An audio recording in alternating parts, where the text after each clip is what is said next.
আসসালামু আলাইকুম। মোর্শেদ শোভন আমন্ত্রণ জানাচ্ছি এনটিভির মধ্যাহ্নের খবরে।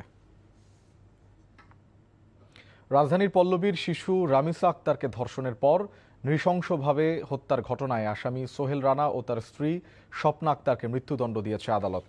বেলা 11টায় ঢাকা মহানগর শিশু সহিংসতা দমন ট্রাইব্যুনালে বিচারক মাসরুর সালেকিনের আদালত বহুল আলোচিত এই মামলার রায় ঘোষণা করেন। এর আগে সকালে আসামিদের আদালত প্রাঙ্গণে নেওয়া হয়। বিচারক 11টার পর রায় পড়া শুরু করেন। সকল সাক্ষ্য প্রমাণের আলোকে তাদের দোষী সাব্যস্ত করে মৃত্যুদণ্ড এবং পাশাপাশি অর্থদণ্ডে দণ্ডিত করেন। এর আগে সকালে আদালতে উপস্থিত হন রামিসার বাবা হান্নান মোল্লা। তিনি এ সময় আসামিদের সর্বোচ্চ শাস্তি মৃত্যুদণ্ড প্রত্যাশা করেন। রায়ের পরে সন্তুষ্টি প্রকাশ করে দ্রুত কার্যকরের দাবি জানান তিনি। গেল 4 জুন রাষ্ট্রপক্ষ আসামিপক্ষের যুক্তিতর্ক শেষে রায়ের জন্য আজকের দিন ধার্য করে আদালত।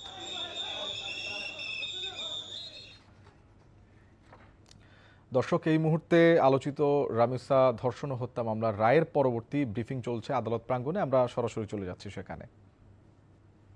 এই মামলার রায় মূলত 4 কার্যদিবসে সম্পন্ন হয়েছে এবং এই 4 কার্যদিবসে অনেকে বলতে পারেন 5 কার্যদিবস, কিন্তু আইন অনুযায়ী 4 কার্যদিবসে হয়েছে। এই 4 কার্যদিবস অথবা সাধারণভাবে 5 কার্যদিবসে বললেও ভুল হবে না। সেই নিরিখে এটা একটি মাইলফলক হয়ে থাকবে এই ধরনের অপরাধ দমনের ক্ষেত্রে।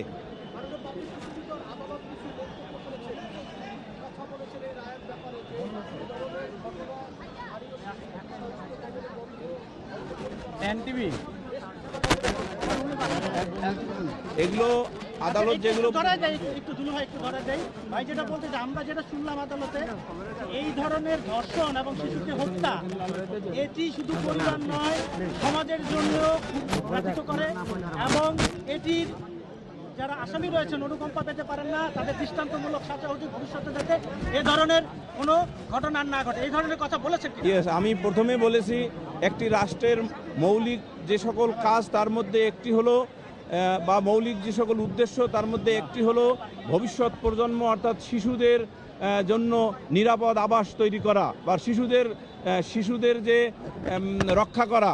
সেই শিশুদের উপর কোনো শিশুর উপর যখন এই ধরনের ন্যাক্কারজনক ঘটনা ঘটে তখন রাষ্ট্র কিন্তু অতি দ্রুততার সহিত।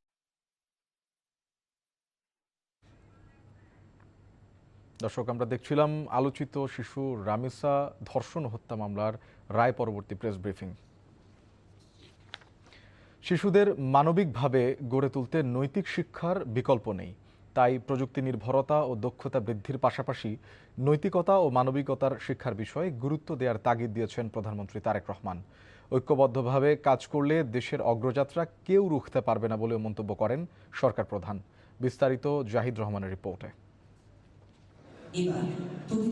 রাজধানীর শেরেবাংলা নগর চীন মৈত্রী আন্তর্জাতিক সম্মেলন কেন্দ্রে জাতীয় বিশ্ববিদ্যালয়ে পাঠ্যক্রম কর্মমুখী দক্ষতা ভিত্তিক শিক্ষা অন্তর্ভুক্তিকরণের লক্ষ্যে প্রশিক্ষণ কার্যক্রমে উদ্বোধন করেন প্রধানমন্ত্রী। দক্ষতা ভিত্তিক বিগত ফ্যাসিস্ট সময়ে গণতান্ত্রিক রাজনৈতিক অধিকার শুধু কেড়ে নেয়নি, অন্যান্য প্রতিষ্ঠানের মতো শিক্ষা ব্যবস্থাকেও ধ্বংস করেছে বলে মন্তব্য করেন প্রধানমন্ত্রী। একজন মানবিক মানুষ হয়ে ওঠার জন্য নৈতিক শিক্ষার বিকল্প নেই। আমি মনে করি জাতীয় বিশ্ববিদ্যালয় কর্তৃপক্ষ শিক্ষা ব্যবস্থায় প্রযুক্তি নির্ভরতা, দক্ষতা এবং মডার্নাইজেশনের পাশাপাশি শিক্ষার্থীদের নৈতিকতা এবং মানবিক স্বাস্থ্যের উন্নয়ন, সামাজিক অন্তর্ভুক্তি এবং পরিবেশ সংরক্ষণ এই সব বিষয়গুলোর প্রতি আরও অধিক গুরুত্ব দেবেন। দেশের জন্য অবদান রাখা ব্যক্তিদের সম্মান জানাতে চাইলে জ্ঞান ভিত্তিক চর্চার বিকল্প নেই বলে মন্তব্য করেন তারেক রহমান। দেশের তারুণ্য এবং ছাত্র যুবশক্তিকে যদি প্রযুক্তিতে, জ্ঞানে, বিজ্ঞানে দক্ষ মানব সম্পদে রূপান্তর করা যায়, তাহলে আমি ব্যক্তিগতভাবে দৃঢ়ভাবে বিশ্বাস করি সেদিন হয়তো বেশি দূরে নয় যেদিন স্বনির্ভর, সমৃদ্ধ, স্বনির্ভর বাংলাদেশ হয়ে উঠতে পারে বিশ্বের কাছে একটি রোল মডেল। শিক্ষা শুধু ব্যক্তির পরিবর্তনের জন্য নয়, রাষ্ট্রের জন্য গুরুত্বপূর্ণ বলে মন্তব্য করেন প্রধানমন্ত্রী। আমরা যদি ঐক্যবদ্ধভাবে কাজ করি তাহলে আমাদের যে অগ্রযাত্রা আমরা প্রত্যাশা করি সেই অগ্রযাত্রাকে কেউ ইনশাল্লাহ রুদ্ধ করতে পারবে না। Zahid Rahman, NTV news, Dhaka. 6 দফা দাবিতে সারা দেশে মেডিকেল কলেজ হাসপাতালের ইন্টার্ন চিকিৎসকদের অনির্দিষ্টকালের জন্য কর্মবিরতি চলছে। এতে দুর্ভোগে পড়েছেন রোগীরা। সকাল থেকে চট্টগ্রাম মেডিকেল কলেজ ও হাসপাতালের এই কর্মবিরতি শুরু করেছে ইন্টার্ন ডক্টরস অ্যাসোসিয়েশন। পাশাপাশি একই দাবিতে ক্লাস বর্জন কর্মসূচির ডাক দিয়েছে মেডিকেল কলেজের শিক্ষার্থীরা। আন্দোলনকারীরা জানায়, স্বাস্থ্য ও পরিবার কল্যাণ মন্ত্রণালয় FCPS ট্রেনিং সংক্রান্ত বেশ কিছু সিদ্ধান্ত গ্রহণ করেছে।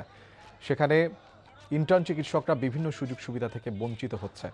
তাই স্বাস্থ্য শিক্ষা পরিবার কল্যাণ বিভাগের গেল 19 মে জারি করা FCPS প্রশিক্ষণ সংক্রান্ত সিদ্ধান্ত 48 ঘন্টার মধ্যে প্রত্যাহার, সুরক্ষা আইন প্রণয়ন, ট্রাইব্যুনালের মাধ্যমে এর বাস্তবায়ন সহ 6 দফা দাবি বাস্তবায়নের দাবি জানান তারা। এদিকে সারা দেশেই ইন্টার্ন চিকিৎসকরা একই কর্মসূচি পালন করছে।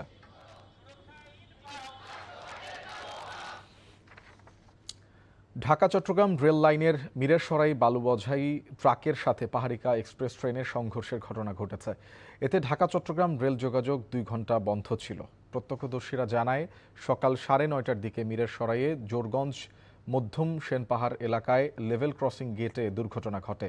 স্থানীয়রা বলেন, বালুবোঝাই ট্রাকটি রেল লাইন পারাপারের সময় চট্টগ্রাম থেকে ছেড়ে যাওয়া পাহাড়িকার সাথে সংঘর্ষ হয়। এ সময় ট্রেনের গার্ড ও রেলকর্মীদের তৎপরতায় জরুরি ব্রেক প্রয়োগ করায় বড় ধরনের দুর্ঘটনা এড়ানো সম্ভব হয়েছে। দুর্ঘটনা তদন্ত করে ব্যবস্থা নেবে বলে জানিয়েছে রেলওয়ের ভারপ্রাপ্ত কর্মকর্তা। বেলা 11টার দিকে ঢাকা চট্টগ্রাম রেল যোগাযোগ স্বাভাবিক হয়েছে। এদিকে সকালে ঝিনাইদহের কোটচাঁদপুরে মালবাহী ট্রেনের 3টি ট্যাঙ্কার লাইনচ্যুত হয়েছে। এতে বন্ধ রয়েছে খুলনা রাজশাহী সহ উত্তরবঙ্গের রেল যোগাযোগ। খুলনা ও পাকশী থেকে উদ্ধারকারী 2টি ট্রেন গিয়ে উদ্ধার কাজ চালাচ্ছে।